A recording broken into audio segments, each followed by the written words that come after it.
యాదవ్ మహాసభ స్థాపించి 100 సంవత్సరాలు పూర్తయింది. ఏప్రిల్ 17వ తారీఖు 1924లో అలహాబాద్లో సత్యప్రకాష్ యాదవ్ అధ్యక్షుడిగా ఉదయ్ ప్రకాష్ యాదవ్ ఆధ్వర్యంలో ఒక సేవా సహకార సంఘంగా ఏర్పాటు చేసుకొని ఆ రోజు నుండి సేవ చేస్తూ మరి బ్రిటిష్ వారికి స్వతంత్ర సమయంలో మరి బ్రిటిష్ వారి చేత ఎంతోమంది యాదవుల్ని చంపినప్పటికీ బలైనప్పటికీ అఖిల భారత యాదవ మహాసభ అంచెలంచెలుగా ఎదిగి ఈ భారతదేశం అంతా విస్తరించింది. మరి విస్తరించి 100 సంవత్సరాలు శతాబ్ది ఉత్సవాలు జరుపుకుంటున్న సందర్భంగా అంటే ఈ భారతదేశంలో ఏ కుల సంఘం కూడా ఇంతవరకు ఫస్ట్ కుల సంఘం ఏదంటే మన అఖిల భారత యాదవ మహాసభ. మరి 100 సంవత్సరాలు పూర్తయిన సందర్భంగా ఈ భారతదేశం అంతా కూడా మరి శతాబ్ది ఉత్సవాలు జరుగుతూ ఉన్నాయి. ఆ సందర్భంగా మన ఖమ్మం జిల్లా నుంచి మరి మనం కూడా ఒకసారి ఈ అఖిల భారత యాదవ మహాసభకి మరి అక్షరదానాలు తెలియజేయాలని చెప్పి ఈ సందర్భంగా మీకు తెలియజేస్తా ఉన్నాను. జై యాదవ్, జై యాదవ్, యాదవ్ ఐక్యత, యాదవ్ ఐక్యత వర్ధిల్లాలి. ఎందుకంటే 100 సంవత్సరాల చరిత్ర ఉన్నది. ఇక్కడ రాణాలకు కూడా తెలియజేయాల్సినటువంటి అవసరం ఉంది. మనం మొన్న మనలంతా చెప్పారు, మరి అంత లోతుకు పోదలుచుకోలేదు. అఖిల భారత యాదవ మహాసభ కాశ్మీర్ నుండి కన్యాకుమారి వరకు మన పెద్దలు చెప్పినట్టుగా ఎక్కడ చూసినా ఏ గల్లీకి పోయినా యాదవులు లేనటువంటి ప్రాంతం లేదు. అలాంటి యాదవుల్ని అఖిల భారత యాదవ మహాసభ ఒక తాటి మీదికి తీసుకొచ్చి మరి ఇలా నడుపుతుందంటే మరి అఖిల భారత యాదవ మహాసభ పెద్దలను కూడా మనం ఒకసారి గౌరవించాల్సి వారికి కృతజ్ఞతలు తీరాల్సినటువంటి అవసరం ఉంది. ఎందుకు అంటే ఈరోజు బీహార్, ఉత్తరప్రదేశ్ చూసుకుంటే మరి అక్కడ ఉన్నటువంటి లాలూ ప్రసాద్ గారు కావచ్చు, ములాయం సింగ్ గారు కావచ్చు, బిందేశ్వర ప్రసాద్ మండల్ కావచ్చు, మరి అఖిలేష్ యాదవ్ గారు కావచ్చు, శరత్ యాదవ్ గారు కావచ్చు, రబ్రీదేవి గారు కావచ్చు, తేజస్విని గారు కావచ్చు, అంటే ఇట్లా చెప్పుకుంటూ పోతే ఈ అఖిల భారత యాదవ మహాసభ కింద పనిచేసిన వాళ్ళు మంత్రులు, ముఖ్యమంత్రులు అయ్యి ఈరోజు కేంద్ర రాష్ట్రాలను కూడా మరి ఒక గడగడలాడిస్తున్నటువంటి చరిత్ర ఉన్నటువంటి మరి సంఘం ఏదైనా ఉందంటే అది అఖిల భారత యాదవ మహాసభ. ఈరోజు బీహార్, ఉత్తరప్రదేశ్లో 20% ఉన్నటువంటి యాదవులు అక్కడ ఉన్నటువంటి ఎస్సీ, ఎస్టీ, బీసీలను కలుపుకొని మరి అక్కడ రాష్ట్రాలను ఏళ్తా ఉన్నారు. మరి మనం ఈరోజు మరి ఇక్కడ ఐక్యత లేకపోవటం వలన మరి మనలో మనకే సమయం భావం లేకపోవటం వలన మరి మనం వెనకబడిపోతున్నాం అనేది మనకి క్లారిటీగా తెలుస్తూ ఉన్నది. మరి 30 సంవత్సరాల నుంచి గొర్రెల సంఘాల గురించి కానీ ఈ కుర్మ యాదవుల గురించి కానీ మాట్లాడిన వాళ్ళు ఇప్పుడు గొర్రెల సంఘాల గురించి మాట్లాడుతూ ఉంటే నిజంగా నవ్వొస్తూ ఉంది. ఎందుకంటే ఆ రోజు 92, 93లో సహకార సంఘాలను ఏర్పాటు చేయడం కోసం ఆ రోజు మరి దుబాకల శ్రీను గారు, గూదే భద్రయ్య గారు, బండారు రాములు గారు, మరి అదేవిధంగా కాకర్ల అల్లాడు రంగయ్య గారితో పాటు మరి కుర్మ యాదవ్, కొత్తగూడెం కుర్మ యాదవ్ మన పెద్ద ఆయన చనిపోయారు. మరి సాంబా వెంకన్న గారి నాయకత్వంలో మరి గొర్రెల సహకార సంఘాలను ఈ జిల్లా అంతా తిరిగి ఈ సహకార సంఘాలను 92, 93లో ఏర్పాటు చేశాం. ఆనాడు కాంగ్రెస్ ప్రభుత్వం కోట్ల విజయ భాస్కర్ రెడ్డి గారు ముఖ్యమంత్రిగా ఉన్నారు. ఆ రోజు 293 జీవో ఇచ్చి ఆ జీవో ప్రకారంగా సహకార సంఘాలు చేసుకోవడం జరిగింది. ఆ రోజు నుండి ఎన్నో పోరాటాలు, ఎన్నో యుద్ధాలు చేశాం. మరి దివంగత నేత మరి వైఎస్ రాజశేఖర రెడ్డి గారు మనకి ఫెడరేషన్ చేసి నిధులు ఇచ్చారు, ర్యాంప్స్ అని ఇచ్చారు, బీడింగ్ ర్యాంప్స్ ఇచ్చారు. మరి ఎన్నో నిధులు ఇచ్చినటువంటి చరిత్ర ఉన్నది. మరి ఆ తర్వాత వచ్చినటువంటి ప్రభుత్వం సహకార సంఘాలని రద్దు చేయాలని చెప్తే మరి మేము రద్దు చేసుకోకుండా హైదరాబాద్లో మీటింగ్ పెట్టి, ఎందుకంటే నరసన్న కూడా ఉన్నప్పుడు మరి మీటింగ్ పెట్టుకొని అన్ని జిల్లాలలో మరి ఆందోళన చేయండి అంటే మరి 2002 ఫిబ్రవరి 4వ తారీఖున ఖమ్మం కలెక్టరేట్ 20,000 మందితో మనం ముట్టడి చేశాం. ముట్టడి చేసిన తర్వాత మళ్ళీ మనకి ఫెడరేషన్ చేసి మరి కాంగ్రెస్ ప్రభుత్వం వచ్చిన తర్వాత మన ఈ కుర్మ యాదవుల్ని గుర్తించి నిధులు ఇచ్చిందని చెప్పి మరి సందర్భంగా మరి మీకు తెలియజేస్తా ఉన్నాను. అదేవిధంగా మరి నిన్న మొన్న చూస్తూ ఉంటే మరి ఇప్పుడు మీటింగులు పెట్టుకుంటూ మరి మేము అని మేము యాదవులని చెప్తా ఉంటే నేను రాత్రి ఏదో వాట్సాప్ చూస్తుంటే ఈ పాలేరు నుంచి ఒక ఆయన వాట్సాప్లో పెట్టాడు కోసం మంచి యాదవ్ సంఘంలో ఏమంటాడు? మరి ఆ రోజు మన డీసీసీబీ చైర్మన్ని మరి తొలగిస్తా ఉంటే ఎవ్వరు ప్రెస్ మీట్ పెట్టలేదు, మరి ఎవ్వరు మద్దతు జరపలేదంటా ఉన్నాడు. నేను ఆ సోదరుడికి మళ్ళీ తర్వాత పెట్టలేదంటా ఉంటే దాంట్లో మన ఆ సొసైటీలో ఉన్నటువంటి మన యాదవ్స్ కూడా కనీసం ఒక ఇనామ్నస్ వెంకటాపాలెం సొసైటీ వాళ్ళు ఉన్నటువంటి ఒక్క డైరెక్టర్ తప్ప 12 మంది డైరెక్టర్లు మరి అతన్ని ఆ పెద్ద మనిషిని వ్యతిరేకించారు. అంటే కనీసం నీకు ఒక 5-6 మద్దతు లేకోకుండా నువ్వు సొసైటీలో నీకు సపోర్ట్ లేకోకుండా అంటే మన కులపోలు కూడా వ్యతిరేకించినటువంటి పరిస్థితి ఉన్నది. ఎందుకంటే మీకు తెలియదు కాబట్టి ఆ విషయం చెప్తా ఉన్నాను. దాన్ని చూసి ఇంకొక ఆయన ఏం పెట్టిండు? కరెక్టే బ్రదరు మరి మల్లిబాబు యాదవ్ని మరి కేంద్ర సహకార బ్యాంకు డైరెక్టర్గా ఎందుకు తొలగించారు? మరి ఎవరు తొలగించారు? దానికి మన యాదవ్లే కదా కంప్లైంట్ పెట్టి మరి జేడీ గారికి డీసీఓ గారికి పెట్టి తొలగించారు కదా మల్లిబాబు యాదవ్ని. మరి అక్రమంగా కేసు పెట్టి మరి జైలుకు పంపించారు కదా 57 రోజులు. మరి దానికి ఎవరేం చేశారు అని చెప్పేసి ఇంకొక అతను పెట్టిండు. అంటే ఇక్కడ ఏంటంటే అంటే మనలో మనమే ఇట్లా పెట్టుకోవటం వలన మూడో వానికి లాభం అవుతుందని చెప్పేసి మరి ఈ సందర్భంగా మరి నేను తెలియజేస్తా ఉన్నాను. మరి అదేవిధంగా మరి ఆ రోజు మరి మన పెద్దలంతా చెప్పారు. ఇప్పుడు ప్రధానంగా మనం ఈ నియోజకవర్గం కావచ్చు, రేపు ఈ యొక్క అన్ని నియోజకవర్గాల్లో సమావేశాలు పెట్టి యాదవ్ని బలోపేతం చేయాలనే ఒక ఆలోచన అఖిల భారత యాదవ్ మహాసభ రాష్ట్రంలో పిలుపునిచ్చింది. మొన్న జైపూర్లో జరిగినటువంటి జాతీయ మహాసభల్లో మన తెలంగాణ రాష్ట్రానికి చింతల రవీందర్ అనే వ్యక్తిని మన తెలంగాణ రాష్ట్ర అధ్యక్షుడిగా ఎన్నుకున్నారు.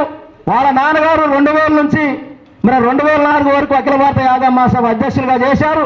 మనం 2002లో తీసుకొచ్చాం, కృష్ణుడి గుడి కట్టినప్పుడు తీసుకొచ్చాం. మరి ఇప్పుడు రవీంద్ర గారి పిలుపు మేరకు అన్ని నియోజకవర్గాలలో మనం యాదవుల్ని బలోపేతం చేయాలి. రేపు స్థానిక సంస్థల ఎలక్షన్లు వస్తూ ఉన్నాయి.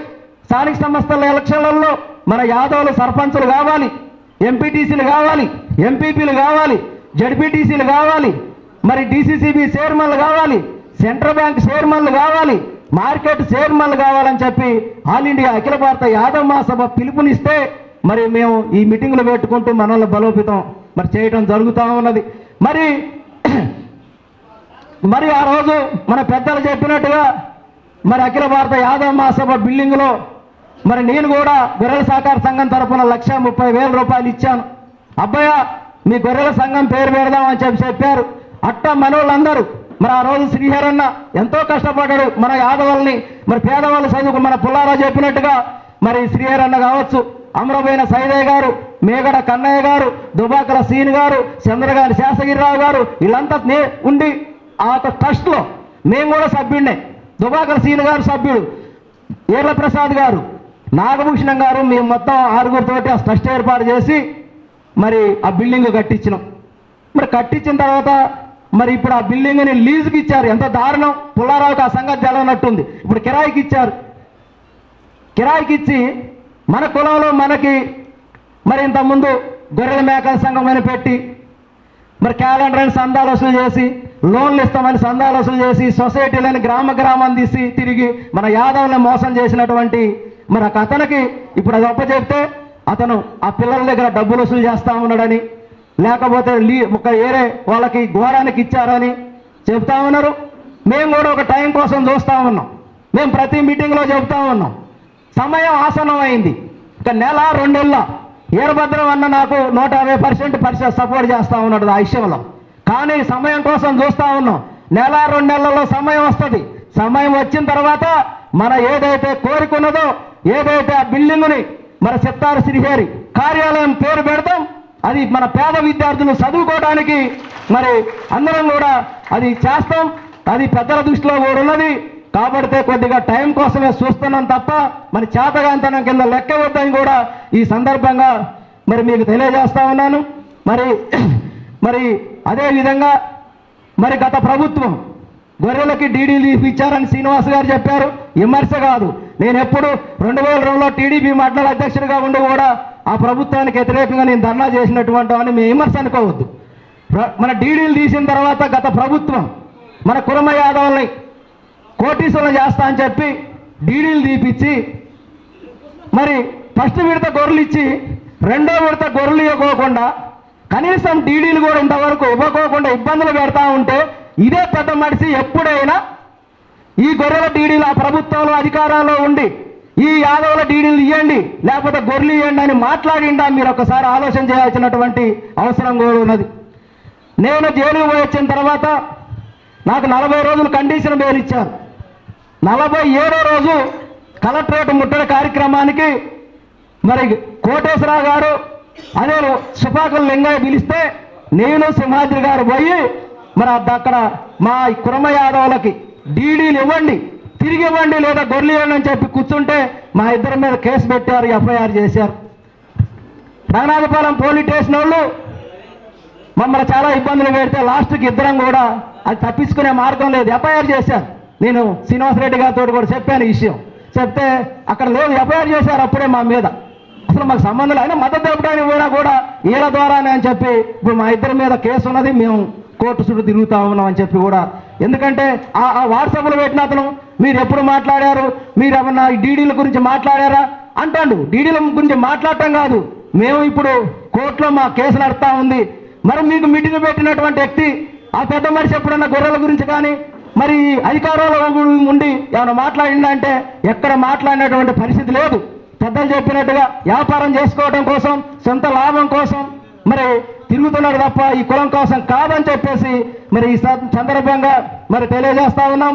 అదేవిధంగా మరి మన కుర్మ యాదవుల సమస్యల మీద మనం అందరం కలిసి పెద్దలందరం కలిసి కూడా ఒక నిర్ణయం ఏంటంటే అందరం మంత్రులు కలవాలి, భట్టి గారిని కలవాలి, తుమ్మల నాగేశ్వరరావు గారిని కలవాలి, శ్రీనివాసరెడ్డి గారిని కలిసి మన సమస్యల మీద 3 మినిస్టర్లకి వినతి పత్రాలు ఇవ్వాలి. వినతి పత్రాలు ఇచ్చిన తర్వాత మనం నియోజకవర్గ స్థాయి సమావేశాలు అయిన తర్వాత ఒక 50 నుంచి 1,00,000 మందితోటి ఖమ్మం హెడ్ క్వార్టర్లో మనం మీటింగ్ పెట్టాలని చెప్పేసి ఒక నిర్ణయం కూడా తీసుకోవడం జరిగిందని చెప్పి మేము ముందు పెడతా ఉన్నాం. దానికంటే ముందు పెద్దలను కలవాలని మొన్న 2వ తారీఖు పొంగులేటి శ్రీనివాసరెడ్డి గారిని కలిసాం. పొంగులేటి శ్రీనివాసరెడ్డి గారిని ఇంతకుముందు కూడా మనం ఒక 30-40 కార్లు వేసుకొని పోయి హైదరాబాద్లో కలిసాం. శ్రీనివాసరెడ్డి గారు కూడా సానుకూలంగా పాలేరు నియోజకవర్గంలో నన్ను చాలా ఎక్కువ మెజార్టీ గెలిపించడానికి యాదవులంతా కూడా నాకు సపోర్ట్ చేశారు. మీ యాదవులకి నేను న్యాయం చేస్తాను, తప్పనిసరిగా మీకు మరి ఏదైతే ఈ జిల్లాలో ఉన్నటువంటి యాదవులకు నాగసీతరాలన్న కావచ్చు, ఈరభద్రం గారు కావచ్చు, మల్లిబాబు కావచ్చు, ఎవరికైనా నేను నామినేటెడ్ పోస్టు మరి రాష్ట్ర లెవెల్లో కూడా చైర్మన్ పోస్ట్ ఇప్పిస్తానని మనకు ఒక మాట ఇచ్చిందని కూడా మీ ముందు పెడతా ఉన్నాను. మరి అదేవిధంగా మరి స్థానిక సంస్థల్లో కూడా మనకి రేపు ఎంపీపీ జడ్పీటీసీలు ఇవ్వాలని చెప్తా ఉన్నాం. అవసరమైతే జడ్పీ చైర్మన్ కావచ్చు, సెంట్రల్ బ్యాంక్ చైర్మన్ కావచ్చు, ఎమ్మెల్సీ కూడా ఇవ్వాలని. మొన్న కూడా కలిసినప్పుడు మన సింహాద్రాన్ని అడిగిండు, రాజకీయాలకు అతీతంగా పార్టీలకు అతీతంగా అన్ని పార్టీలలో పోయాం.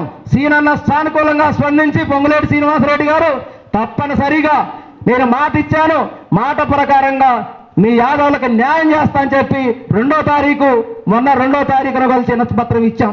రేపు తుమ్మల గారికి ఇస్తాం, భట్టి గారికి ఇస్తాం. ఇదే నియోజకవర్గ స్థాయి సమావేశాలు పెడదాం.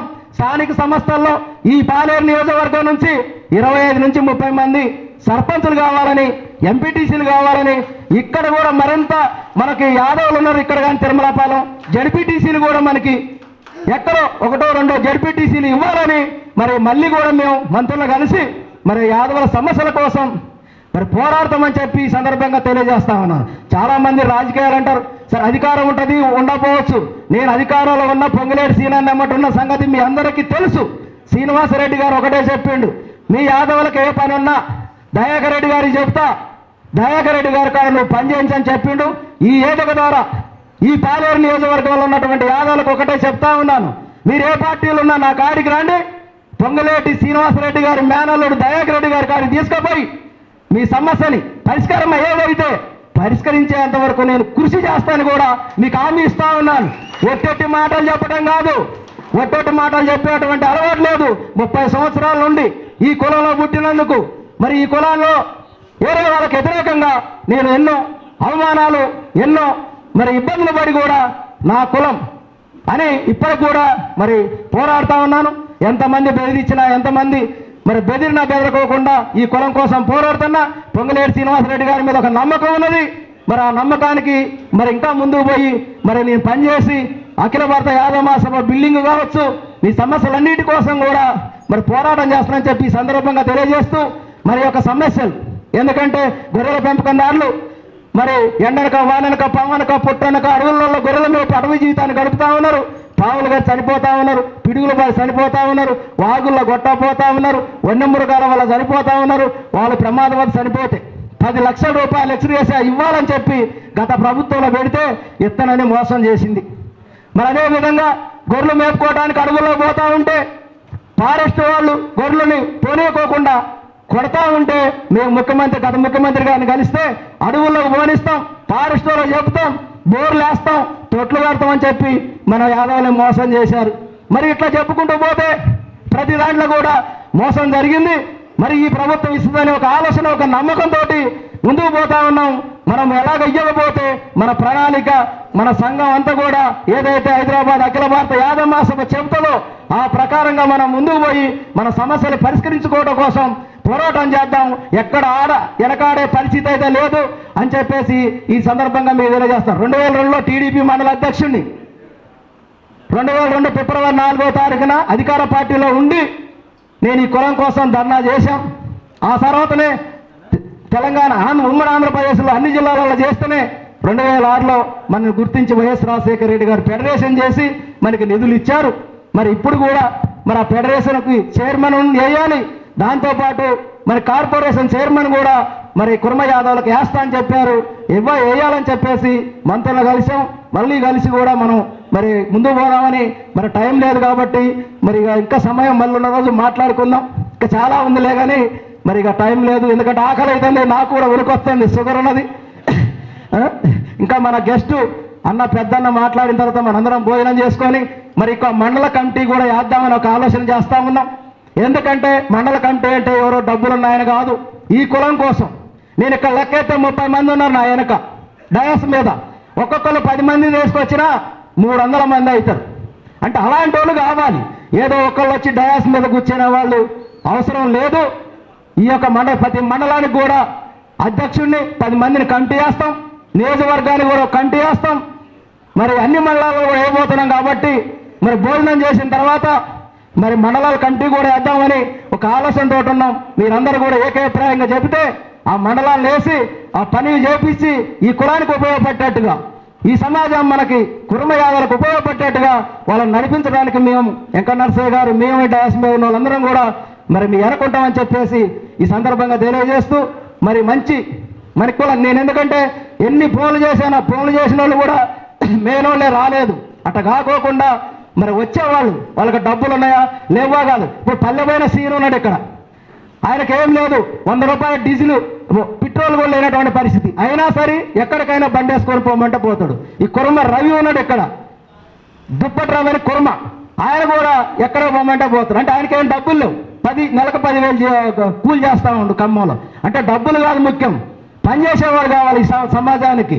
ఇవాళ మనం భోజనం పెట్టాలంటే ఇక్కడ తమ్ముడు నేను 80 కిలోలు బియ్యం ఇస్తా అన్నాడు. ఈ అఖిల భారత యాదవ మహాసభ ఎప్పుడు డబ్బులు వసూలు చేయలే, ఎప్పుడు బియ్యం వసూలు చేయలే.